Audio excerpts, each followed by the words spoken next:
ओम श्री गणेशाय नमः। राधे राधे। वैशाख मातम अध्याय 8वां। तदंतर मैथिल ने कहा, हे ब्रह्मा, जल दान न करने से इक्ष्वाकु वंशधर राजा का 3 जन्म चातक होना और मेरे घर में गृह गोधी बनना ठीक ही हुआ, क्योंकि साधु महात्माओं की सेवा न करने से गिद्ध की योनि पाई। परंतु आपने जो यह कहा कि उसे 7 जन्म तक कुत्ते की योनि मिली, यह बात मुझे बहुत अनुचित प्रतीत होती है कि उसे बिना कारण ही कुत्ते की योनि क्यों मिली। हे विप्रवर, मैं आपका प्यारा शिष्य हूँ, आप मेरे इस संशय को दूर कर दीजिए। राजा के प्रश्नों को सुन महायशस्वी श्रुतदेव धन्य धन्य कहकर कहने लगे, हे राजन, हे पाप रहित, जो तुमने पूछा है मैं उसका समाधान कहता हूँ। यही बात कैलाश के शिखर पर शिव जी ने पार्वती से कही थी। सब लोगों की रचना कर उनकी अमुष्मिकम और ऐहिक 2 प्रकार की स्थिति बनाई, जल सेवा, अन्न सेवा और औषधि सेवा। महाभागे, ये तीनों ऐहिक इस लोक की स्थिति के हेतु हैं। साधु सेवा, विष्णु सेवा और धर्म सेवा,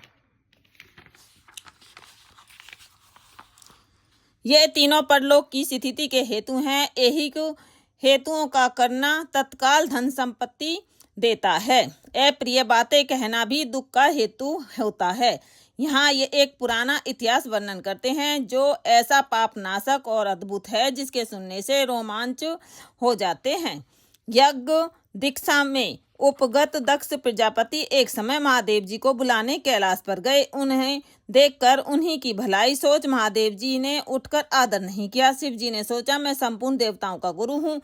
स्वामी सेवक के आने पर पति स्त्री के लिए, गुरु शिष्य के लिए नहीं उठते। जो स्वामी स्वयं भृत्यादि के लिए उठते हैं उनकी आयु, धन और यश तत्काल नष्ट हो जाता है, इसलिए मुझे उठना उचित नहीं है। यह मेरा प्यारा ससुर है। ऐसा विचार कर दक्ष प्रजापति की भलाई सोच महादेव जी आसन से न उठे। तब महादेव जी द्वारा उठकर आदर न किए जाने के कारण दक्ष प्रजापति को बड़ा क्रोध आया और अनेक प्रकार से महादेव जी के आगे ही निंदा करने लगे कि ऐसा अहंकारी जिसका धन केवल एक बूढ़ा बैल है, कपाल की हड्डी धारण करते हैं, शमशान में घर है, सर्पों के आभूषण धारण कर रखे हैं, संग में रात दिन भूत प्रेत पिशाच ऐसे दुर्जन रहते हैं। दुरात्मा नारद के बताने से मैंने अपनी कन्या सती का विवाह इसके संग कर दिया।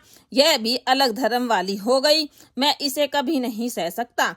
मेरी पुत्री से भी मुझे कुछ प्रयोजन नहीं। ऐसे मूढ़ आत्मा दक्ष ने सती और शंकर को निमंत्रण नहीं दिया और अनेक प्रकार से कुवाक्य कहकर चला गया।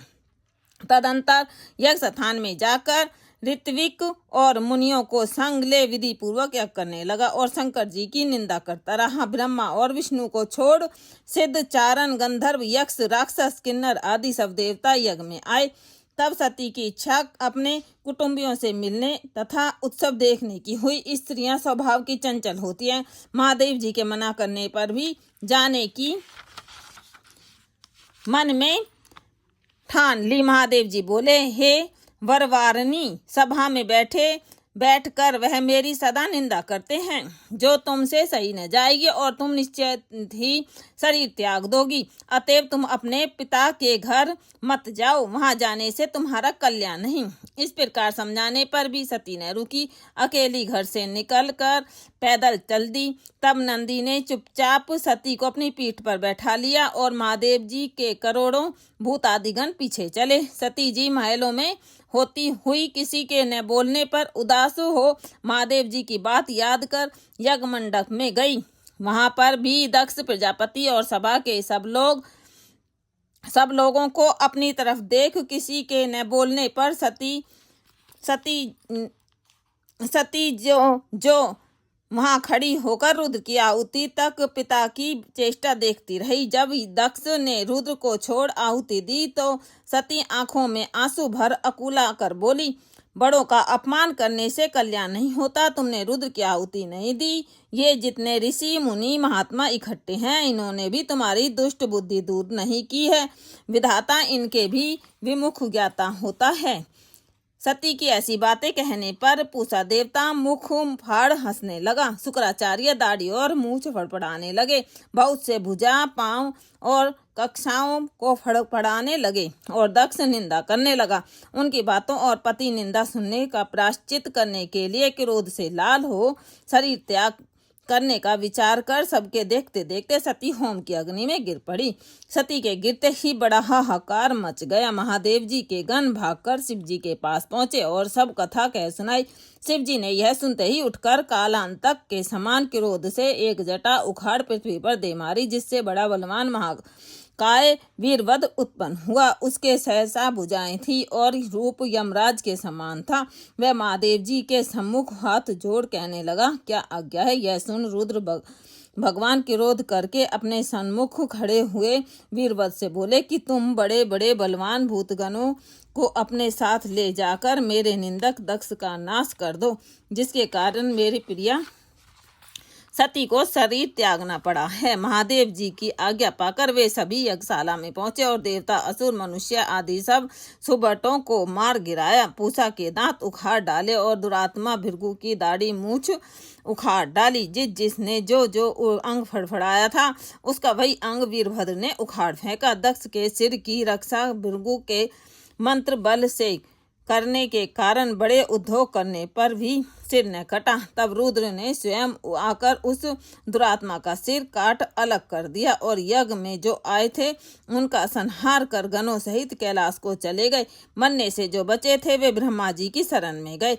उनको संग ले ब्रह्मा जी कैलाश पर पहुंचे। महादेव जी का क्रोध शांत कर समझा बुझाकर उन्हें ले यज्ञशाला में गए और यज्ञ में मारे गए थे उन सबको जीवन दान कराया। सदाशिव ने दक्ष के धड़ पर बकरे का सिर रख दिया। उसी से उनकी प्रसन्नता के लिए बम बम किया जाता है। बकरे की दाढ़ी भृगु के मुख पर लगा दी।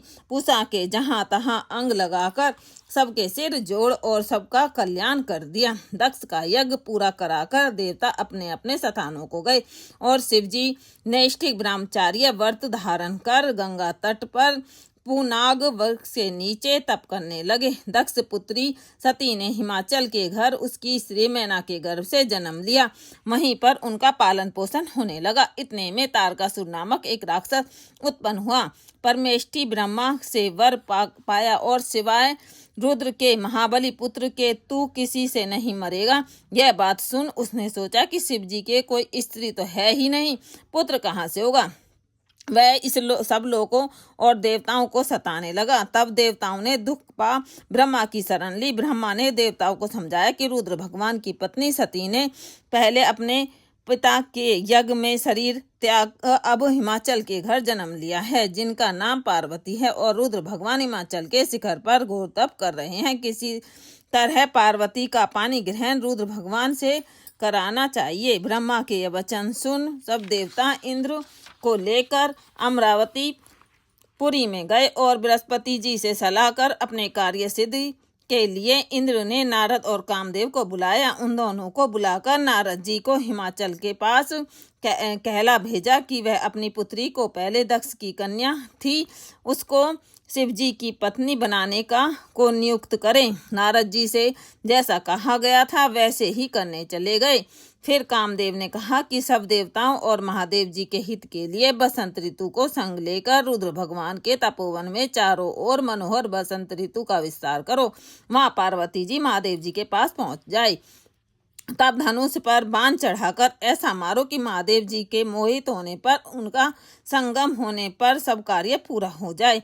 कामदेव ने जो आज्ञा कहकर बसंत ऋतु अपनी स्त्री रति और अनुचरों को संग ले उस ओर शीघ्र जा अपनी शक्ति से असमय में बसंत ऋतु उत्पन्न कर दी, जिससे चारों ओर वन में शीतल मंद सुगंधित वायु चलने लगी।